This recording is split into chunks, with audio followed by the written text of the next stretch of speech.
Hello and welcome back to the Growing Up in Scientology YouTube channel. We are going to continue our series of interviews with Mike Rinder and myself, Aaron Smith-Levin. Hey there. And we're going to keep talking about the subject of growing up in Scientology.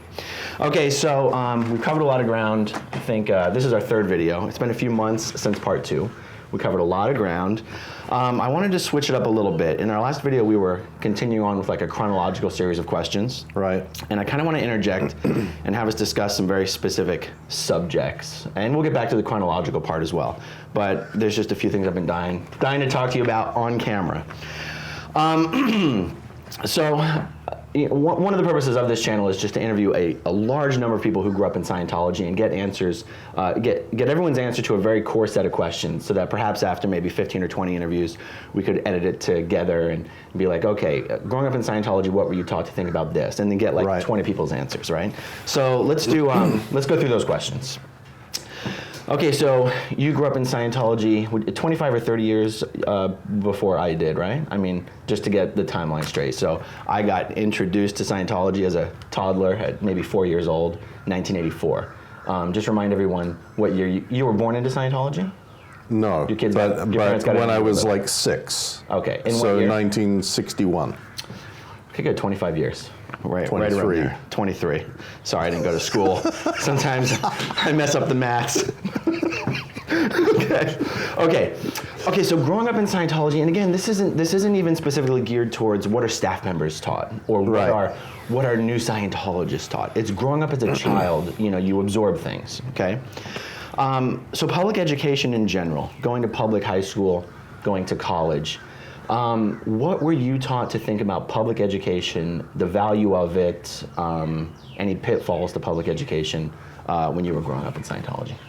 Not much. I mean, honestly, I went to school and never, ever even considered, and I don't think my parents ever considered me not completing high school, which I did.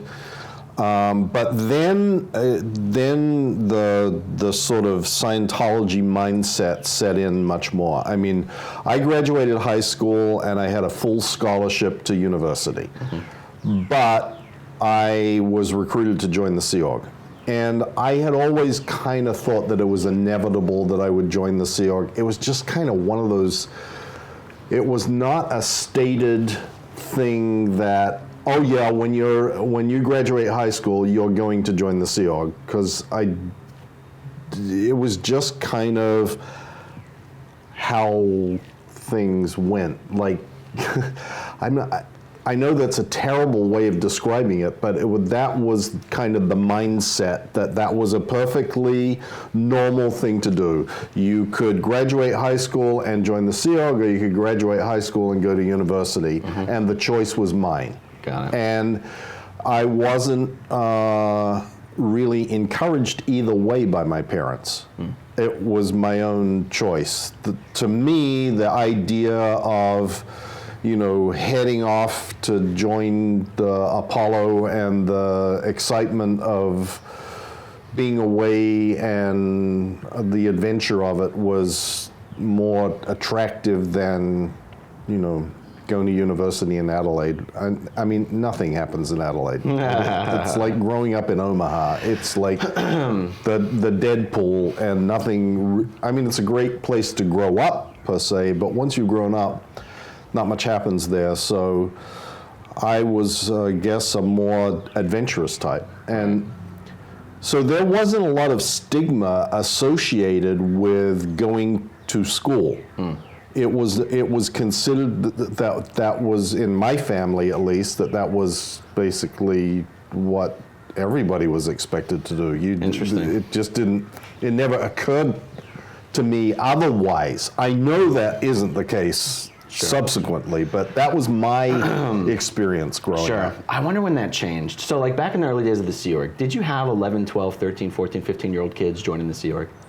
See, the early days of the Sea Org, the days of the Sea Org when I was there, which was I started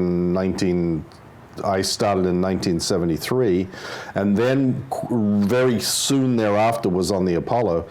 There was, I mean, I think that the youngest person on the Apollo at that time was Mark Yeager, and he was 12. But was he a Sea Org member? He was a Sea Org. Yeah, you had to be a Sea Org member to be on the Apollo. Got it. He was a rarity. I mean, Mark Yeager's mother was a big field auditor in New York. He was like a born and raised, very, very involved Scientology kid, but he was not. That was not usual. Got it. And in Scientology orgs at that time, so like not just the Apollo, do you recall? Do you have a reference? I know it was in Adelaide but around that time period, were there a lot of 11 to 15-year-old kids joining staff at that time, or was that still not really something that happened? That was not. That was completely a foreign concept to me. Right. Kids in my era of growing up in Scientology, kids went to the org to do the communications course during school vacation. And otherwise, you lived a normal life. Otherwise, yeah. Okay, so around the time when I'm growing up in Scientology, the stigma on public education was that it was completely infested with destructive psychiatric ideas. And that the fact that every school had a guidance counselor, and maybe that's one big difference. Maybe that's more of a modern thing, or in the maybe late 70s and 80s were guidance counselors, and I have no idea. I have no idea. I never. That is such a foreign concept to me. Even never even heard of it. And is that right? Partly, I guess that Australia is a little different than the U.S.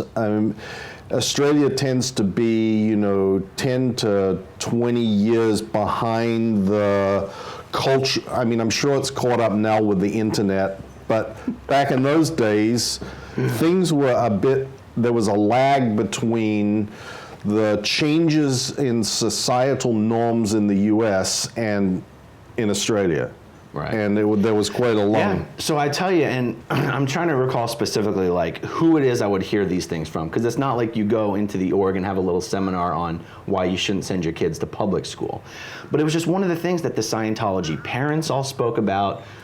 A lot of the staff members were also Scientology parents. There's a lot of intermingling at that time between the staff and the public. These days, not really so much. You're sort of considered you're not supposed to fraternize with the public a bit. But, the conversations were all around homeschooling. Like, homeschooling your kids was extremely popular at that time in Scientology. I think slightly less popular these days in Scientology because there are these Scientology schools popping up. You know what I mean? Homeschooling, I think, has its own kind of stigma. Right. And so the idea was that if you sent your kids to public school, one of the things that's wrong with it is you weren't not allowed to thrive. You're treated as a child. Like if you're 7 years old, you're in second grade. If you're 6 years old, you're in first grade, and someone else is setting the standards for how much you're supposed to learn and what's expected of you, as opposed to just sort of treating you as an adult, which is how Scientologists think of kids, is just fully grown spiritual beings in small bodies. So the stigma was that you were being put into a framework that limited your potential, which I guess, there's truth to that, but there's also ways, it's not true that just because you're in public school you are limited. But really the biggest stigma was that psychiatrists have infiltrated education. If you put your kid in public school, this is what would happen.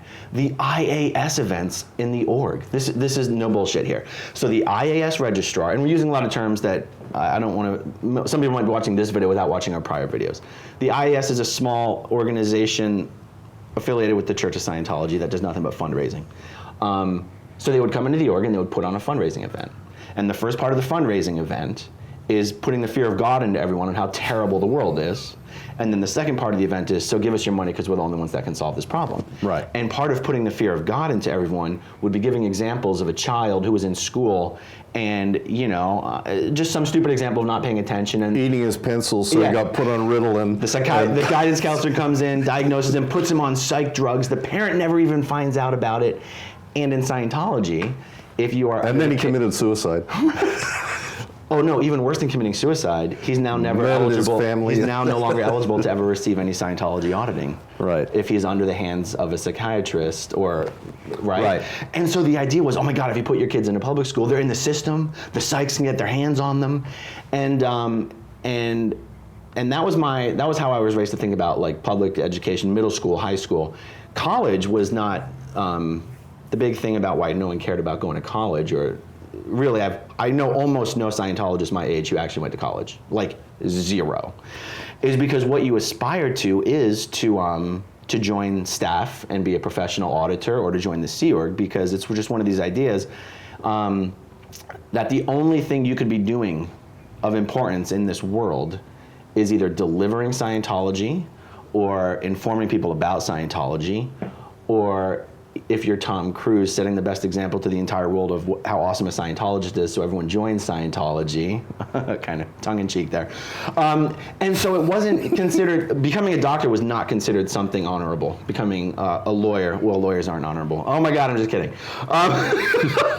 So like, but any profession, becoming an engineer, worthless. Becoming a surgeon, worthless. I mean, as far as the way Scientologists think about the future of their kids and what they want them to do. Right.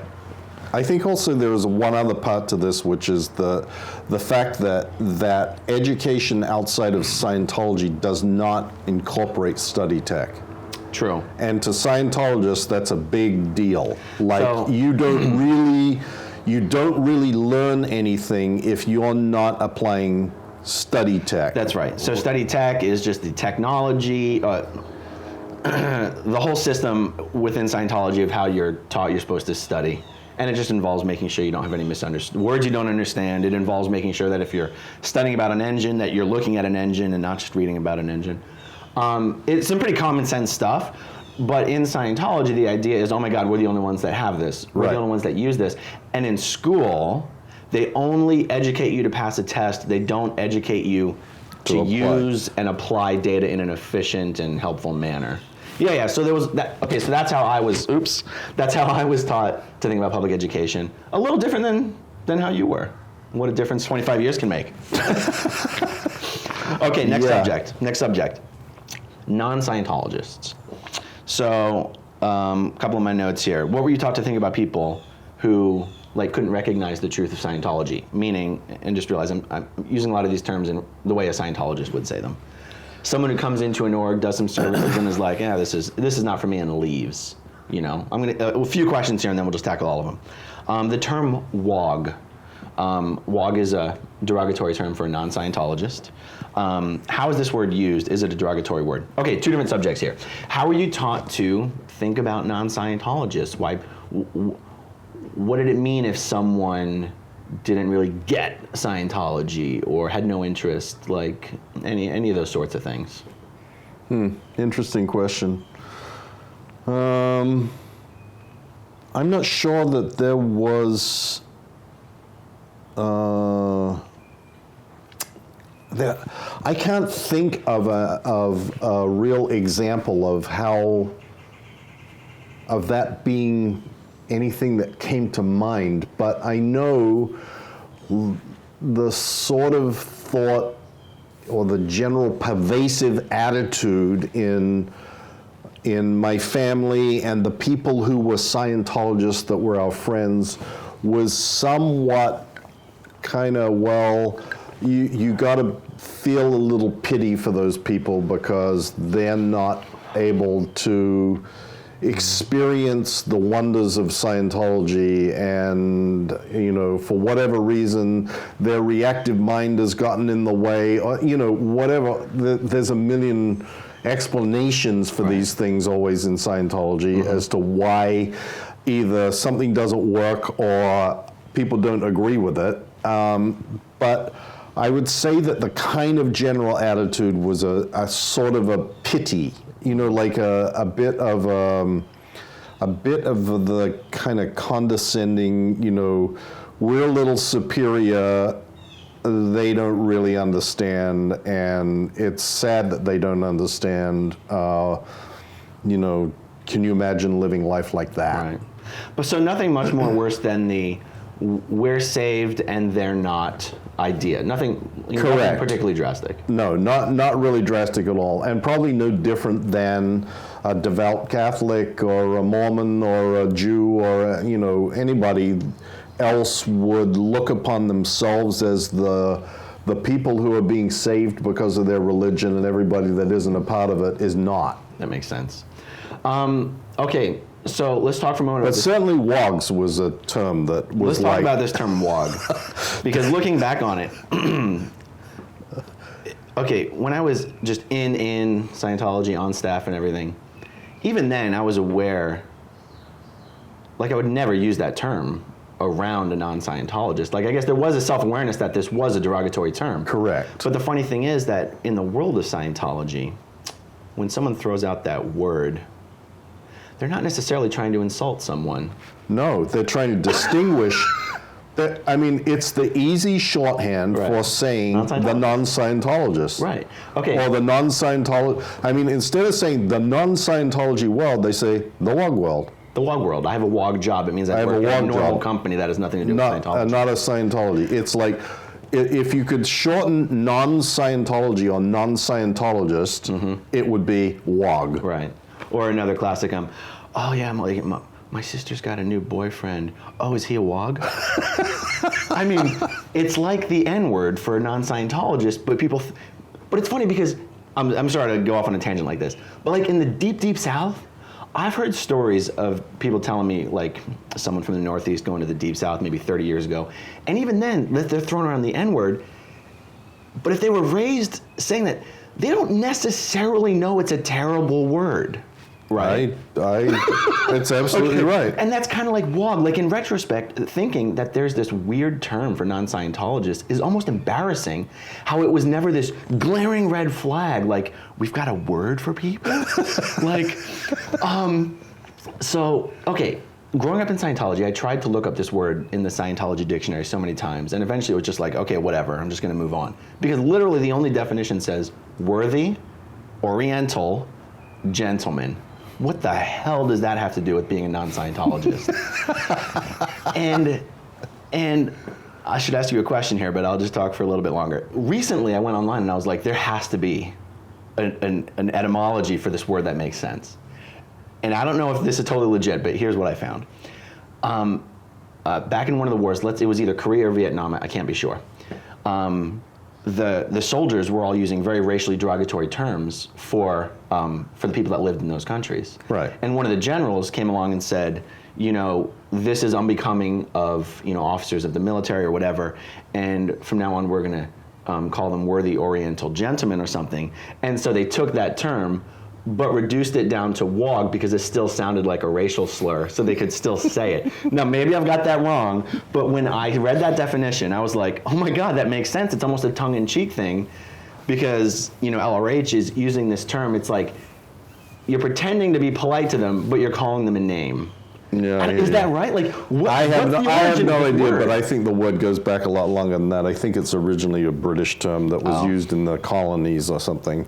Okay. Honestly, that's my, because I've looked it up too. Right. I mean, I think everybody in Scientology has looked that word up and tried to figure it out. Like, why do we use that word? Why? Right. And come to some twisted logic justification of why it's really okay, because it's actually not a derogatory term. Right. It's just an application of a term that has come to have a new meaning in Scientology, which actually isn't derogatory. It's just shorthand.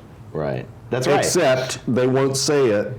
There is no Scientologist in the world that would ever walk up to someone and say, you're really a WOG. Right. Because the truth is... Because they're embarrassed about it. Because the truth is, even in many contexts, all it means is non-Scientologist or non-Scientology. There are other ways the word gets used that it is truly derogatory. Right. And... Yeah, so, I mean, because like you can say, you like think if someone like a WOG. If someone says, I can't make that donation, I've got to, you know, it's my child's college fund. That's WOG thing. Those are WOG values. It means unenlightened. It also means unenlightened. Right. And I think it's important just to address this as a language issue because it's one of these things that creeps in and really reinforces that idea. It's us versus them. There's we and there's they. Right. There's the good guys and there's the good guys and the white hats. Eventually might be on our team. The white hats, the black hats. That's the analogy used often in Scientology. Okay, next subject here. What were you taught to think about people who did not feel that auditing had benefited them? A couple of my bullet points. Was it ever because maybe auditing just didn't work for everyone? Or was it ever because of something that the auditor did wrong? Or was it always something wrong with the person themselves? Like, let's say someone had some auditing, they weren't happy with it. Like, did that reflect on the person themselves, or was it ever something to do with Scientology? Well, something to do with Scientology. Okay, it's one of two, not one of three, or two of three, but one of them is excluded. The one that's always excluded is there's something wrong with the tech, right, or Scientology. I always had the attitude or viewpoint that it could be something that the auditor did wrong, or something wrong with the PC. Mm-hmm. Something wrong with the person being audited. Pre-clear somebody getting audited. And those are the only two. Those are the only two options. There is no option that auditing doesn't work. Mm-hmm. Auditing only doesn't work if it's not standardly applied. Mm-hmm. That's the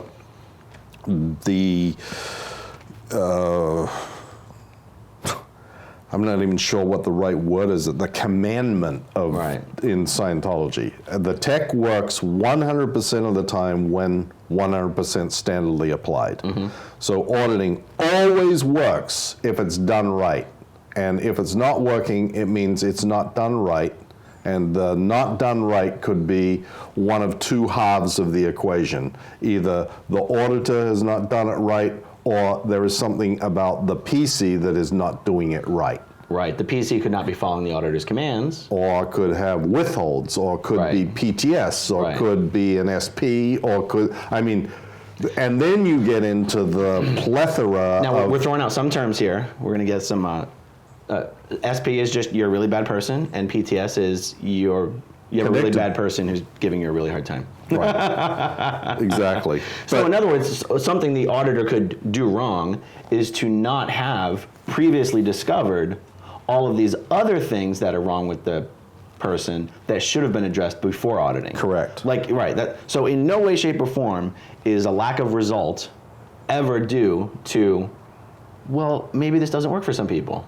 No. No, you could actually get kicked out of Scientology if you continued to say things like that. Well, one of the most fundamental writings in Scientology is this thing from 1965 called "Keeping Scientology Working," mm-hmm. and it hammers, literally hammers this point that there is nothing wrong with Scientology and the, quote, technology of Scientology. The only thing that can be wrong about it is it's wrongly applied. Right. And in that policy letter, does it not state that if someone were to say it didn't work, the only proper response is to immediately attack that person for thinking incorrectly? Right. Absolutely. Right. So I was definitely raised to think that the only people Scientology truly did not work on were criminals who, and again, there's a lot of words in Scientology that are kind of used synonymously. So a criminal can be interchanged with the word suppressive person, because a criminal is just not breaking the law per se, but doing harmful things that you are withholding. Right, and having having not just anything you're withholding, but someone who takes more than they receives, someone who is destructive to their environment, and someone who is doing things to harm those around them, especially when it's all being very carefully withheld and it's a big secret. And especially if it's Scientology. If you're doing it to Scientology. Right. No, exactly. And so the only time Scientology didn't work on someone, the only people who were not capable of getting benefit from Scientology auditing were criminal, suppressive people, because because of all their crimes and their secrets that they're holding on to so hard, they don't have the luxury of self-inspection and examining their own thoughts and conduct and ideas. And in order for auditing to work, you have to be able to answer the auditing question. But to answer the auditing question, you have to be able to look inside and be introspective. But a criminal doesn't have that luxury because, and this is what I was raised to believe, if a criminal did take a moment to be introspective, he would be so disgusted with what he saw in himself, he would just completely cave in and, die or kill himself or shatter or whatever. And so literally, if auditing doesn't work on you, you're a freaking criminal. And Scientologists know this, especially kids growing up in Scientology know this. And so you want auditing to work on you. You want to have wins in auditing. right? Absolutely, because it's a really bad thing if you're a Scientologist and auditing isn't working on you. If you're growing up in Scientology with all your little Scientology friends, you want to finish the auditing faster than everybody else because it means you're better at being audited. And this sort of also goes into this whole thing of success stories in Scientology and people promoting their wonderful wins. And part of that is because of that factor. Right. They want everybody around them to know that they are not, I'm not an SP, I'm not a criminal. See, auditing's working on me. See. So they will spout out some of these things that you see people say about how, they're master of the universe and they suddenly realize that they can control all things everywhere and blah, blah, blah. It's bizarre, but it's kind of has its foundation is in this concept that if Scientology doesn't work on you and you're not getting gains out of it, there is something really creepily bad about you. That's right, absolutely. So this is an interesting one. This might not have even been a thing when you were growing up in Scientology, but how were you taught to think about Germans, Germany, and the German government, if at all, growing up in Scientology? It was a non-thing, right? No. My grandfather was German. He spoke German. I mean, his parents emigrated from Germany to Australia. His name was Sophus Arecht. Wow. Like a very, very German. So my family is very... very German. Even though my name is a German name, that's from my father's side, and his side is Scots. So, but no, Germany had not come onto the radar screen of Scientology when I was growing up. Not at all. So I guess the reason Melbourne was the thing in Victoria, because they were attacking because Scientology. they'd done the inquiry, and that was ongoing when I was growing up, and the Victorian inquiry was like this was the Salem witch trials for Scientology, and particularly in Australia. I mean, we lived in South Australia, not in Victoria, but it spilled over into our lives, and so the Victorian government and the South African government, who had also done an inquiry, and the New Zealand government that was starting, and the British government who were, preventing Scientologists from entering Britain, those were the boogeymen in my era. So then let me ask you this. If those were, let's take the Victorian government, was there any kind of rhetoric that certain key elements in the Victorian government were under the influence of secret powerful psychiatrists or the bankers, or there was some extra conspiracy, it was all being spearheaded by one person who had ties to big pharma or the psych industry, or what was the deal? Well, honestly, that didn't come across my radar screen when I was growing up in Australia, but it did subsequently when I read a bunch of the writings that Hubbard did about those things, where he talked about the Melbourne inquiry and the Victorian inquiry was, generated by the National Health Association of Britain and their tentacles into Australia, and the world bankers and the 9 evil men that control the universe and blah, blah, blah. I mean, all of that stuff that is in that runs Journal 67, that talks about we've found the massive conspiracy that's trying to destroy Scientology, blah, blah, blah, blah, blah. Right. That and many other things that were written about the subject of the Melbourne inquiry were very, very much that this was just a little manifestation of the big conspiracy against L. Ron Hubbard and Scientology. Right. So I guess the reason it was different for me growing up in Scientology is because, as far as Germany goes and what we were taught to think about Germany and the German government, is that back in your day, the government of Germany wasn't constantly investigating in Scientology, I assume. So what is it the German There wasn't even did? any orgs in Germany back then. So, I guess by the time I was truly involved as an insider, working for the church, let's just call it 13 years old. I mean, I joined staff earlier than that, but let's say really knowing what was going on and paying really good attention. I guess the German government, you had to sign a paper. If you were to work for the government, you had to sign a paper saying you weren't a Scientologist. I think the German government had the church under surveillance. It was a really bad time to be a Scientologist in Germany. And so, you know, when David Miscavige would do his big international events and speak on stage or come to Clearwater and host a Friday night graduation, we would hear an awful lot about Germany. And I'll tell you, part of it was a function that I was a young person who'd never thoroughly studied World War II or the history of Nazism or Hitler and all that stuff. But I was definitely raised to believe that the German government were all a bunch of unreformed Nazis. Like, swear to God. They were all still Nazi sympathizers, and they all, you know, are pretended to turn a new leaf and call themselves this Democratic Socialist Republic or whatever they call themselves.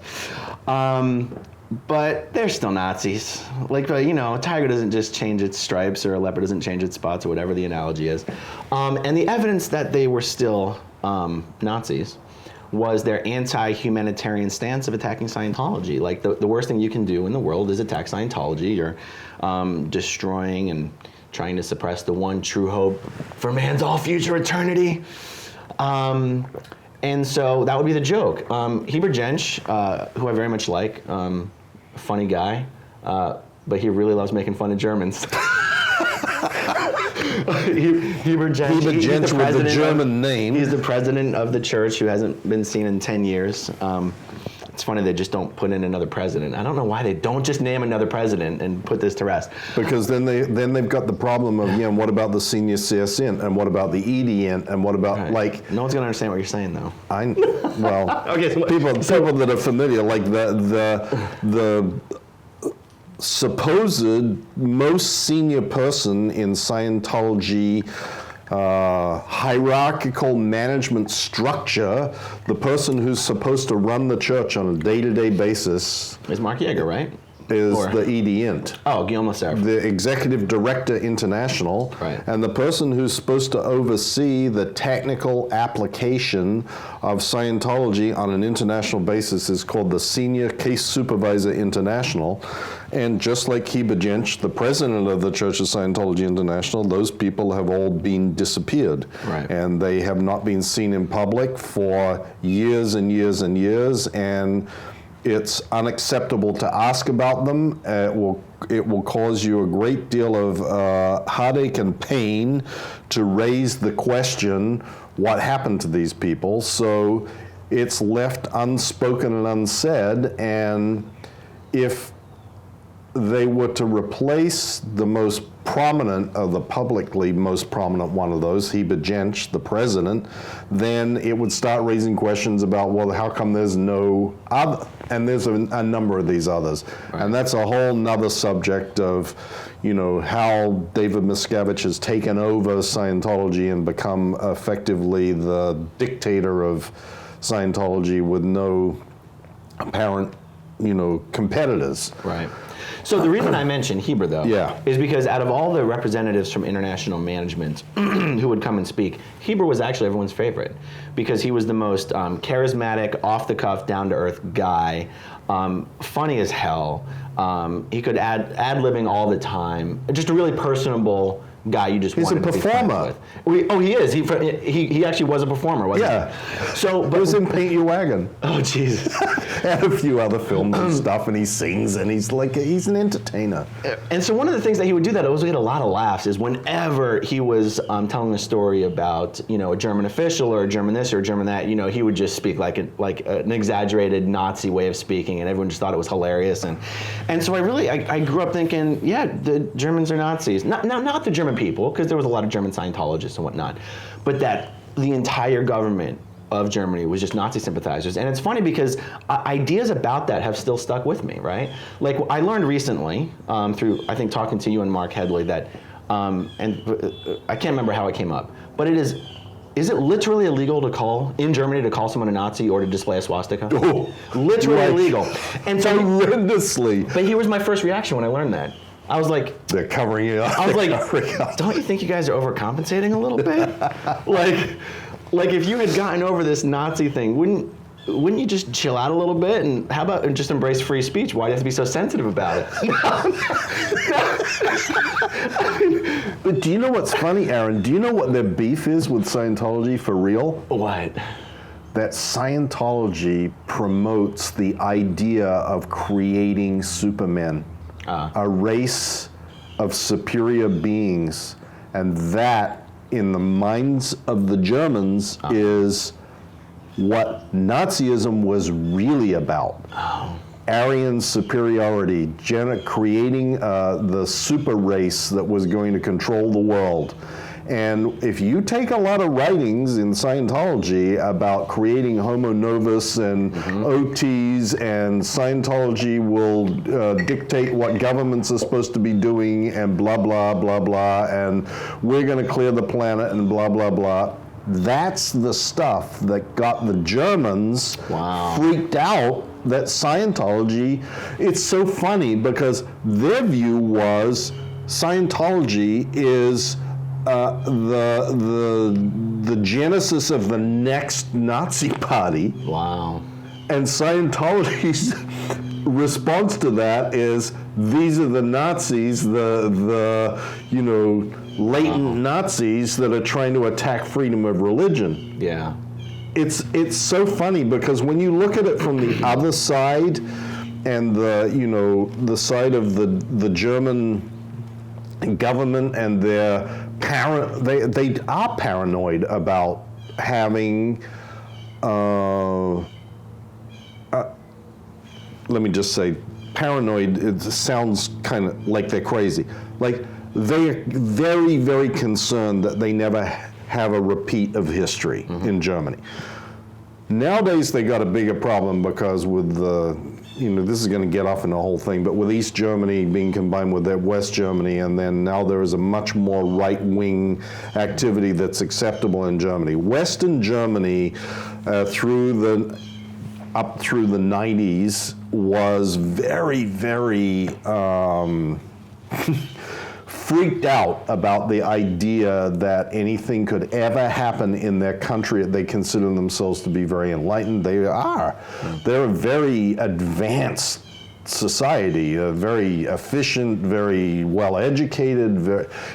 Everybody goes to university. Everybody speaks more than one language. I mean, it's a very, very, and was a very, very prosperous and smoothly functioning society, and they were terrified that that would result in the rise of some form of nationalistic socialism again, and that they had to be vigilant about making sure that no little thing and no seed was ever planted that could grow again, like the seed that had migrated into Germany from Austria. Fascinating.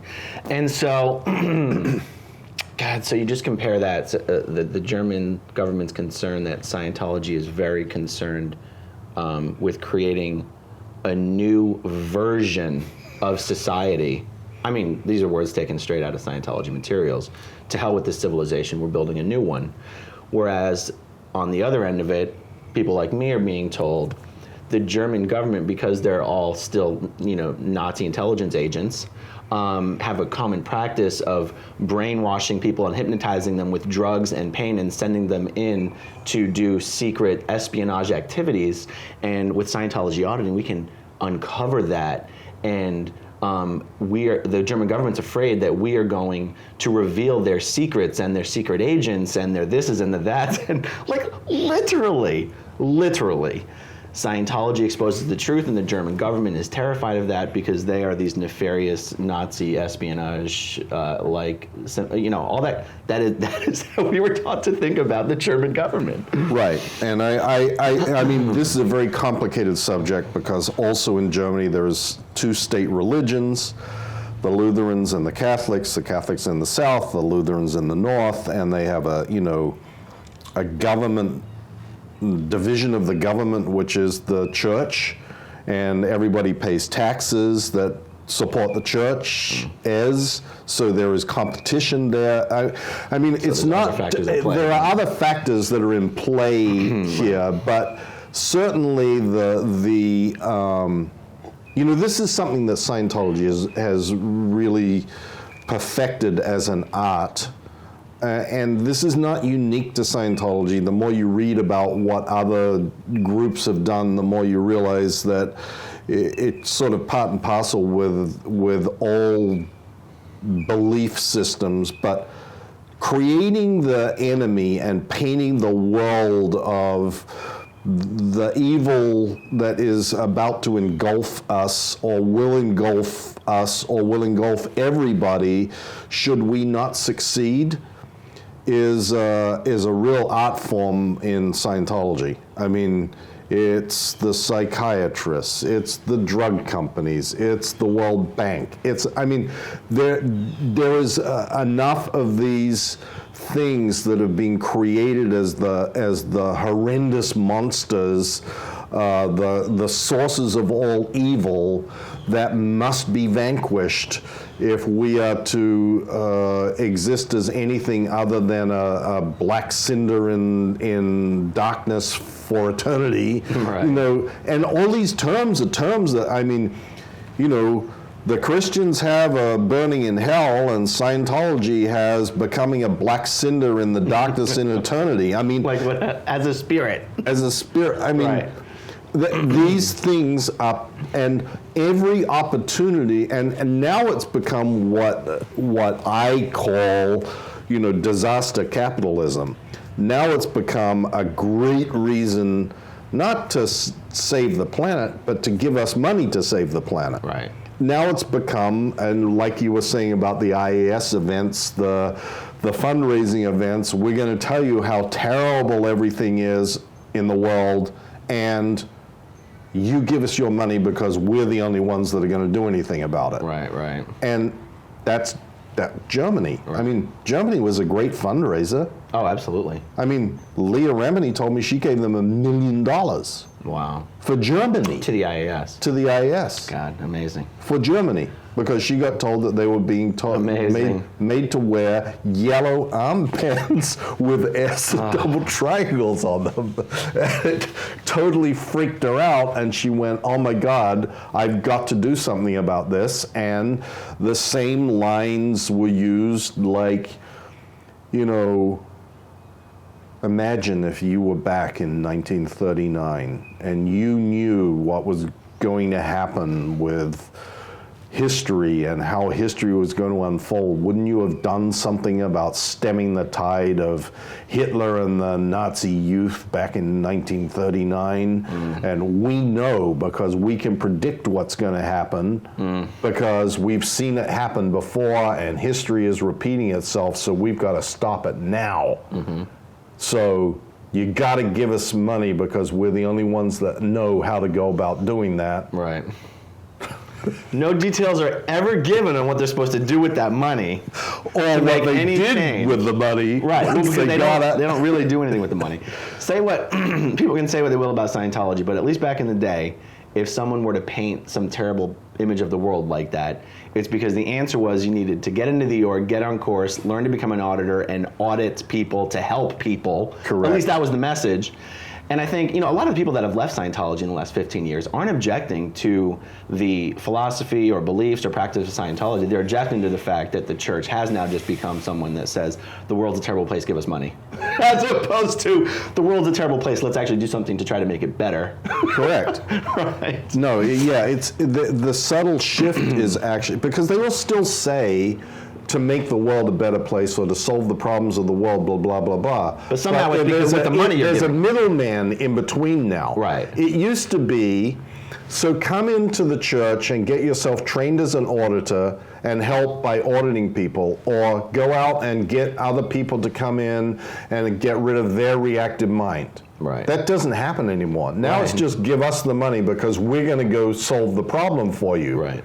And we'll give you a pin and a tin cup that's colored yellow. We'll call you a humanitarian. We'll call you a humanitarian. Okay, good stuff. All right, we're going to keep going. So the medical profession. When you grew up in Scientology, what were you taught to think about the medical profession?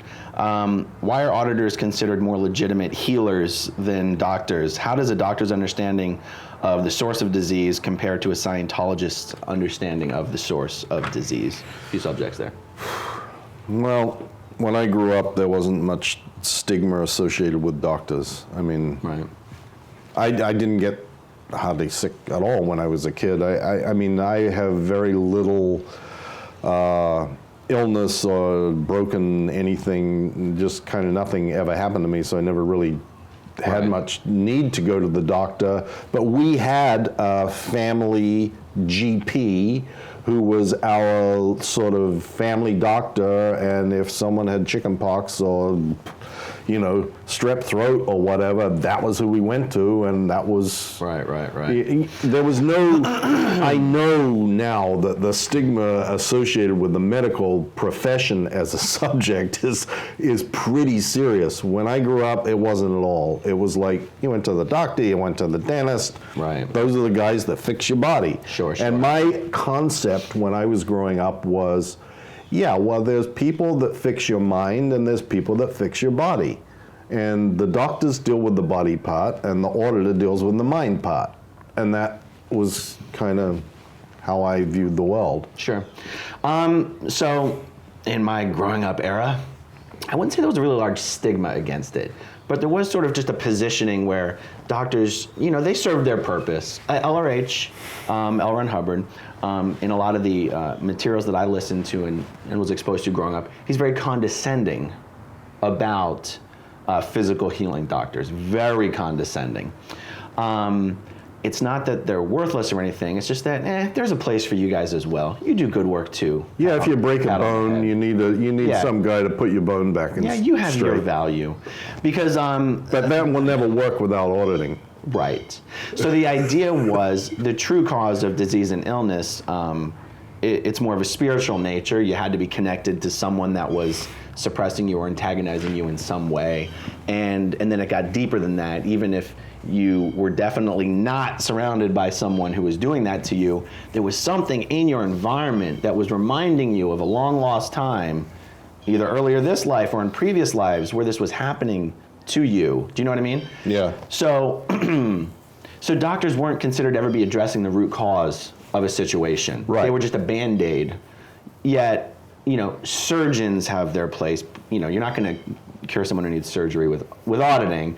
But the idea was, and growing up, we also didn't go to the doctor very much. And honestly, I don't know if that's because we just weren't very well off and didn't have insurance, and it was just convenient, not, you know, like it was too much trouble to go to the doctor. Like I don't know if the Scientology beliefs is why we never hardly, you know, really went to it. To this day, I can't remember the last time I've ever gone to anyone other than the nurse at CVS.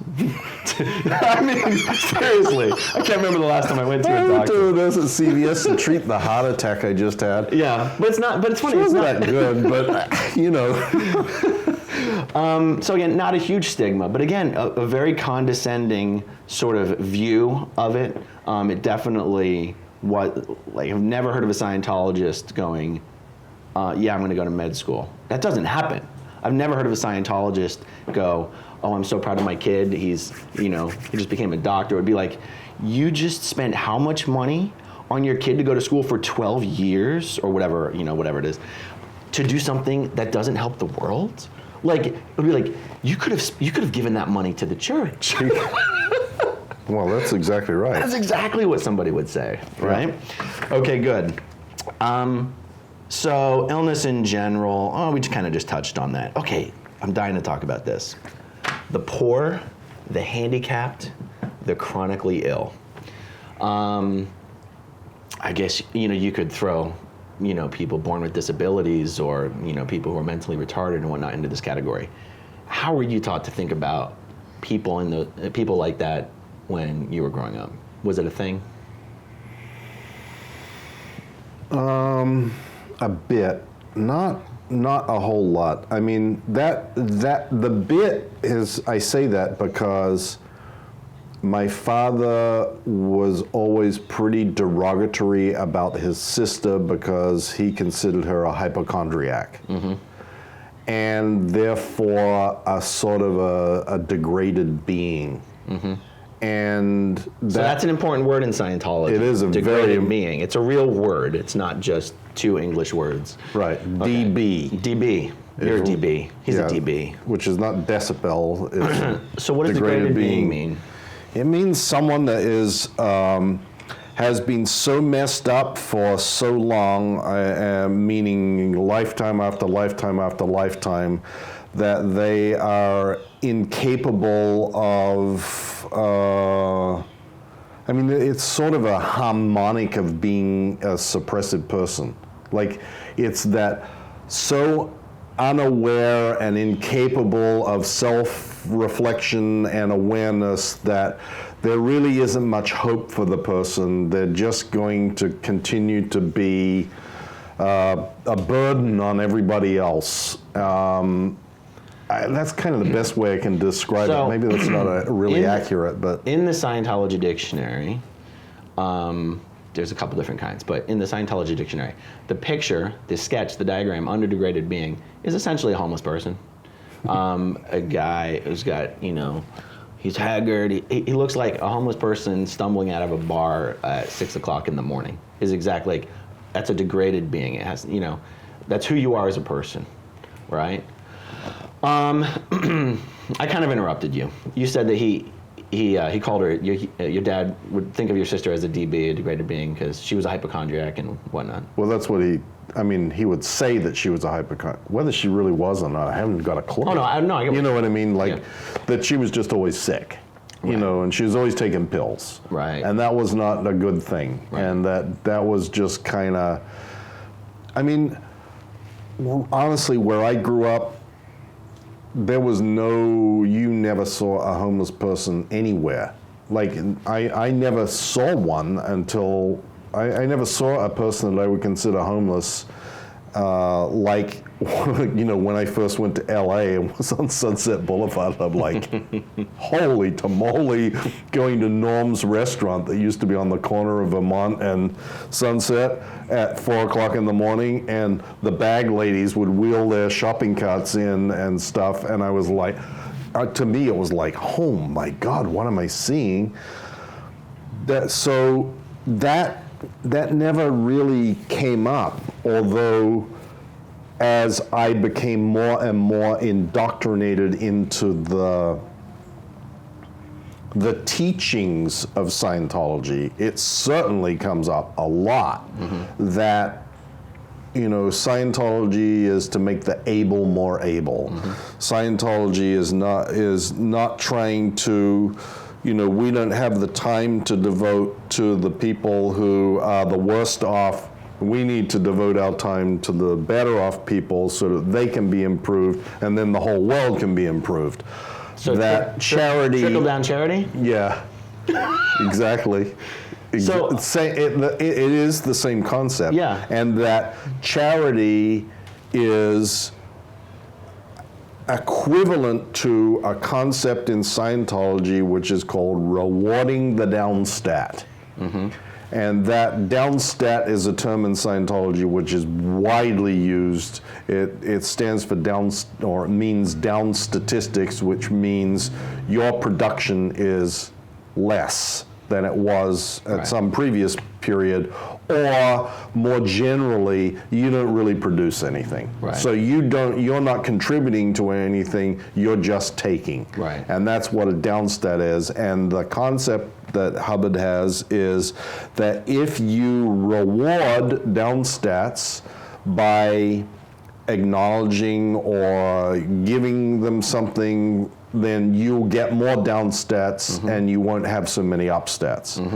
And that concept is a very pervasive concept in Scientology, and it bleeds over into people's attitude about those who are less fortunate in society, or who are homeless, or, you know, indigent, or don't have jobs or whatever, that they should be effectively told, you know, get your stats up. And go ahead. Get your stats up doesn't mean I'm giving you anything. That means get your act together and start handling your own life. Quit milking, whatever that word is. Milching? Leeching? Mooching, whatever, off other people. Right, you know? right. This is why you will never see anything like a Scientology soup kitchen. Correct. I want to touch a little bit more, stick on the subject of making the able more able. What does that mean? It means taking the people who are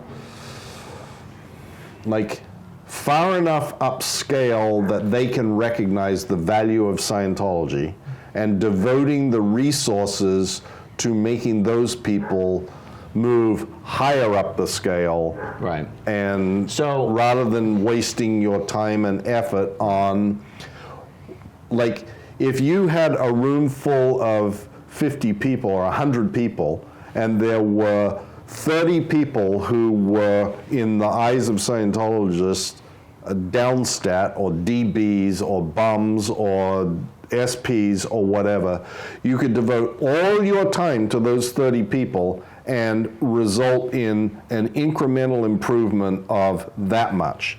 Or you could devote the same amount of time and effort to the 70 other people who are the quote able, and your return on that investment would be this much. So let's try to define this a little further here, because Scientology auditing is only delivered on a one-on-one basis. Someone could argue that you can only help one person at a time.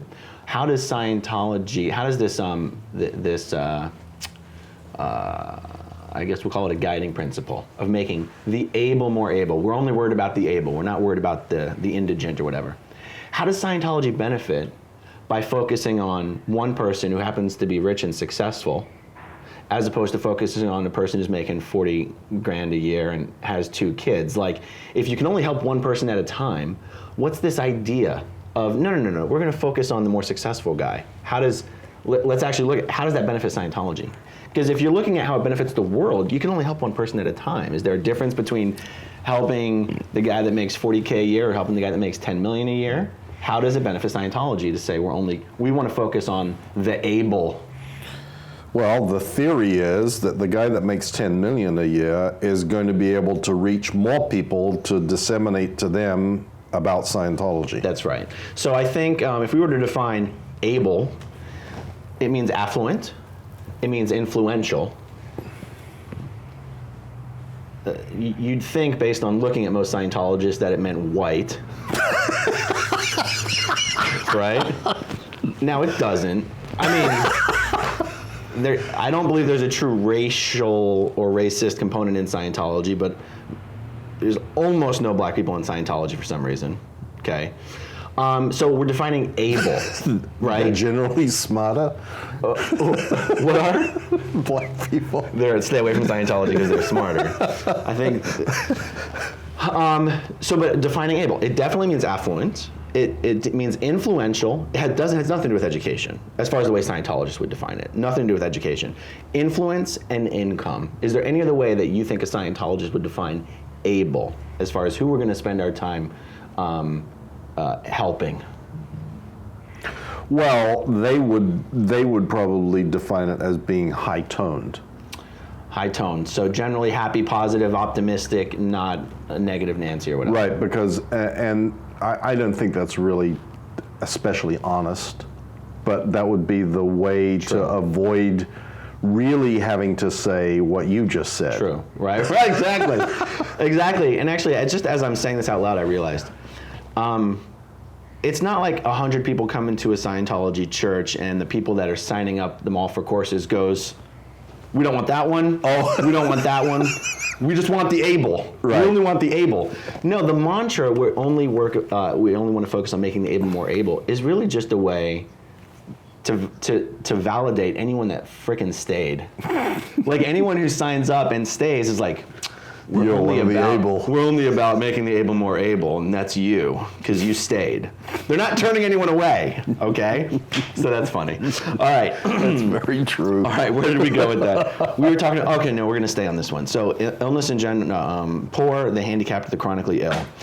So, Scientology says that we're all spiritual beings called Thanes. We've all lived trillions and trillions and trillions of lives. We're all natively godlike. What about someone that is born with, let's just say not just a physical handicap, but some sort of mental handicap? Someone with Down syndrome, someone with so you're born with Down syndrome, but let's say someone develops a disease later in life, like multiple sclerosis or something that's completely debilitating. But for right now, let's stick with the people that are born with a mental deficiency. How does Scientology explain that? What does it mean for that person as a thetan? Good question. I don't know. And honestly, we don't have to just speculate on, like, how were you raised to think about it, or was it not a thing? It just nothing I recall ever came up about that when I was growing up. So for me, it certainly did. Because we're raised to think that we are all these semi-godlike spiritual beings, and that you have to do all of the auditing that exists in Scientology to have a chance of fully regaining your true potential.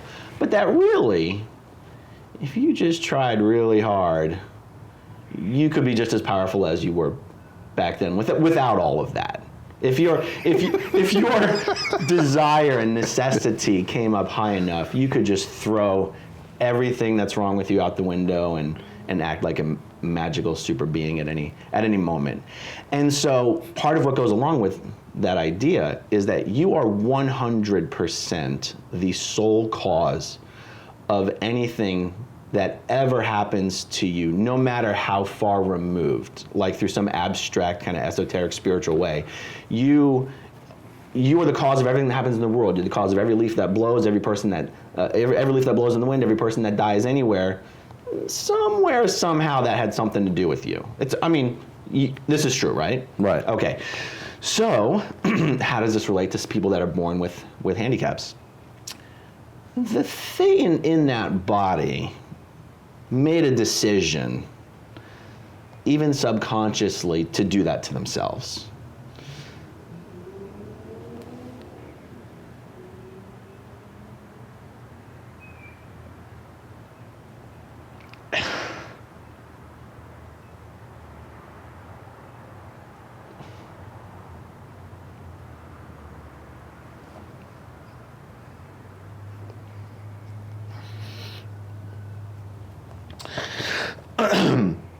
It's weird that I have a hard time talking about this without getting emotional, because I don't even have anyone close to me that this applies to. It's just such a kind of just an inhuman way of thinking about it. Yeah, this is the master race. Right. This is another one of those aspects of Scientology that people find so abhorrent, and particularly the Germans. This is another part of the history of Nazism, of the eradication of the weak and the infirm, the mentally incompetent, the children with physical disabilities or mental disabilities, and they're not a part of the master race. And that is how Scientology treats or looks at that subject. It's sort of that yeah, well, we feel kind of bad about it, but there's, that's their own cause. They did it. They're responsible for their own conditions. So, don't get too bent out of shape about it. There's not much point putting a lot of attention on that. Let's get on and help be more able. Right. I'm going to try to talk about it a little more. It doesn't always upset me this much. But so when I was in the Sea Org, I was my job at the org I worked in LA was to oversee all the delivery of auditing and training. And there was this auditor, his name was Wayne, oh boy, I don't want to, his name was, he worked under LRH as a Commodore. Fuller? Is it Fuller? I didn't want to get the name wrong. So Wayne Fuller, old timer. At this point, the guy's probably in his 70s or 80s at the time that I'm talking about. And And he'd worked personally with LRH, like he was friends with LRH. And so you just know that the way he thinks about the world is a direct reflection of his entire 35-year history in Scientology and work with LRH. And this Scientologist lady had bought a whole bunch of auditing for a son of hers that had some sort of disability. And to be honest, it must have only been a physical disability, because otherwise he never would have been accepted for auditing. You can't accept mentally handicapped people for auditing. And Wayne Fuller, he was either the auditor or he was the person supervising the auditing or something. But he got really, really upset at the fact that, as an organization, we were going to accept someone. I have no idea why this upsets me. He's like, this woman's paying good money. This woman's paying good money to try to get auditing for her son because she thinks it's going to help him. And he goes, why are we going to waste our time auditing this SP? Because the idea is that in Scientology, there is an idea that because people are basically good, and Will Smith, this is a tangent, Will Smith made a huge mistake on a late night show a few years ago trying to explain this concept of basically good when he was dabbling in Scientology. And he mentioned Hitler being basically good. Oh, Jesus Christ. Except he said it in the context of even Hitler, in his own twisted way, was doing what he thought was survival. How about not talking about Hitler being basically good on network television? But the concept is that even if someone, that literally there is no thetan that isn't basically good. You can pile a whole bunch of crap on top, right? Right. But that even if someone like a Hitler, who's doing terrible, terrible things, he will subconsciously do things to limit his ability to keep doing harmful things. So people who become chronically ill in Scientology, the idea is they're doing that to themselves to shackle themselves a bit and to make themselves less effective because of all the crimes they've committed against their fellow human beings. And so there's this idea that people who are chronically ill are essentially, I always use this word criminals, but Scientology uses the word criminal in such a broad way. Right. Someone who's doing destructive acts. And so Wayne Fuller's like, why are we going to waste our time auditing this SP? And I got to tell you, that was kind of an eye-opener for me, because I can't say that I was raised to think that, people with mental or physical handicaps were SPs. That is not true. I was not raised to believe that way. But to see this guy who had worked under LRH so closely in a very important position that I won't even bother trying to define. I mean, Wayne Fuller had personally written some of the technical issues of Scientology. Wait a minute. I think Wayne Fuller might be the wrong name. I think Wayne Fuller is the ED of okay, yes, Tampa right. Org. Cancel. Not Wayne Fuller, you guys. Cancel. Not Wayne Fuller. We're not going to edit the video. Like, Wayne Fuller is a local Scientologist. Cancel that. No, but I know who you mean. But it's Fuller is his last name. James Fuller. James Fuller. James Fuller. Okay. And that was my first exposure to, wait a second, this guy's been a Sea Org member for 35 years, and he thinks this guy's an SP because he was born with some musculoskeletal condition that made it hard for him to hold to hold the electrodes on an e-meter to get auditing. And I was like, damn. Okay, now the poor in Scientology, again, we come back to this word criminal. Criminals used to describe anyone who takes more than they gives. They take more than they give. You already referenced this idea of, if you reward a down statistic, you will get more down statistics. In Scientology, that means welfare. If you give welfare to someone who's not producing, then you're rewarding them for not producing, and they're going to keep non-producing. Scientology really promotes more of a dog-eat-dog, super, capitalistic scenario. And it's funny, like, if you see a homeless guy and you give him food, it's like, well, what's he doing for that food? He's not doing anything. And so charity really is looked down on. Like, charity was looked down on. You didn't give homeless people money because you were rewarding them. Very true. They're just non-productive. They chose to be that way, And that's a big difference between the charity of other religions. Like, Christians have soup kitchens. Christians want to help the homeless. Christians want to help the worst among us. Not the worst off among us. Whereas Scientology literally says the complete opposite. We only want to help the able be more able. We are not for the poor, the indigent, the listless, and whatever. It's funny, right? Yeah, and unless but it's a PR opportunity.